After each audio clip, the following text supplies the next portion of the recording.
Telefónica reclama a Perú hasta 1.122 millones por daños y perjuicios fiscales.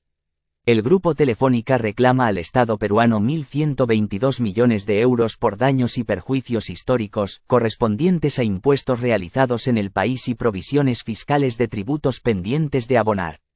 El monto total o parcial de esta reclamación que pudiera o no retornar a las arcas de la Teleco, se conocerá a finales del próximo febrero de 2025 o inicio de marzo, según ha podido averiguar el economista.es.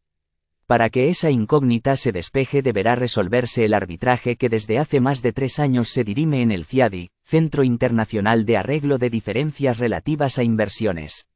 Por lo tanto, todo quedará en el aire hasta casi finales del próximo invierno, pendientes de una cuantía máxima que en el mejor de los casos equivale a casi la mitad de las ganancias de la Teleco en 2023.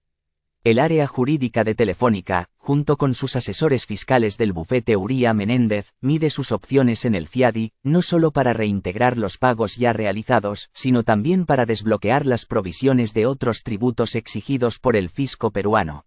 Los primeros se refieren a impuestos ya desembolsados por valor de $572,5 millones, 523,6 millones de euros, con pagos efectuados al fisco peruano presuntamente contrarios a derecho. Y los segundos aluden a otras exigencias fiscales, de hasta $647,2 millones, 592 millones de euros, cuyas reservas se anotaron en las cuentas de la compañía de ejercicios precedentes. Estas últimas son cantidades exigidas por Perú, pero no pagadas por Telefónica, por considerar que violan los acuerdos bilaterales de inversión entre España y Perú. En el mejor de los casos, Telefónica podrá decidir la suerte de esas provisiones, ya sea mantenerlas en un país con alta inseguridad jurídica o reducir la deuda, entre otras opciones.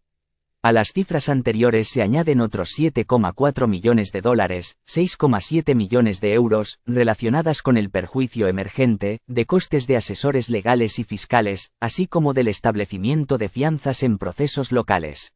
Intereses de demora, de las cantidades ya desembolsadas y también provisionadas que afligen a la Teleco desde hace 3 décadas, el 80% de ellas procede de intereses acumulados por impagos no atribuibles a Telefónica en sus operaciones históricas en el país.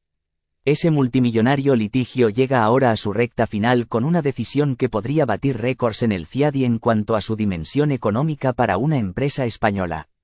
Telefónica acudió al organismo que dirime las diferencias relativas a inversiones internacionales el 12 de marzo de 2021. En su denuncia, el grupo español estimó que las medidas emprendidas por el Ejecutivo peruano conculcaban gravemente las obligaciones del país en virtud del Tratado Bilateral de Inversión entre España y Perú, en concreto, el Acuerdo de Promoción y Protección Recíproca de Inversiones entre el Reino de España y la República de Perú, APRI. Entre otros asuntos susceptibles de laudo, el árbitro ítalo-británico Luca G. Radicati tendrá que valorar si el Estado peruano actuó de forma justa y equitativa con Telefónica y si no incurrió en discriminaciones ni en prohibición de medidas arbitrarias. También deberá ponderar si Perú cumplió o no con su obligación de mantener la estabilidad, así como con el deber de no expropiar sin ofrecer compensaciones a los afectados. En el mismo proceso también participa el árbitro canadiense Henry C. Álvarez, por parte de Telefónica, y el italiano Attila Massimiliano Tanzi, por el lado del Estado peruano. Además de las oficinas de Uría Menéndez Abogados de Madrid y Lima, igualmente asesoran a Telefónica los despachos neoyorquinos y mexicanos de White y Case.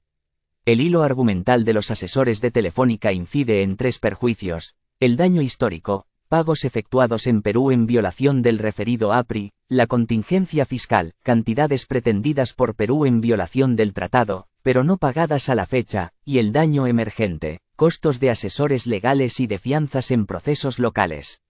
La controversia entre Telefónica y Perú surgió hace 22 años, cuando una comisión del Congreso peruano emitió un informe especial de investigación sobre el proceso de privatización de las empresas públicas Compañía Peruana de Teléfonos, CPT, y Entel Perú. La primera fue vendida a Telefónica, por $1.300 millones en 1994, y la segunda siguió idénticos pasos a cambio de $1.200 millones en 1999. Ambas operaciones fueron realizadas durante el gobierno de Alberto Fujimori. El posterior gobierno de Valentín Paniagua, opositor a la dictadura fujimorista, encargó a la agencia tributaria del país, SUNAT, un estudio en profundidad de Telefónica de Perú. Desde entonces, la subsidiaria de Telefónica apreció la persecución de SUNAT, con decisiones que la Teleco consideró arbitrarias y que elevó a los tribunales ordinarios, así como a la Corte Suprema y al Tribunal Constitucional. Tras 30 años de actividad, Telefónica del Perú ha tributado más de 2.675 millones de euros en el país, donde suma más de 10 millones de clientes de móviles y 900.000 abonados de fibra óptica.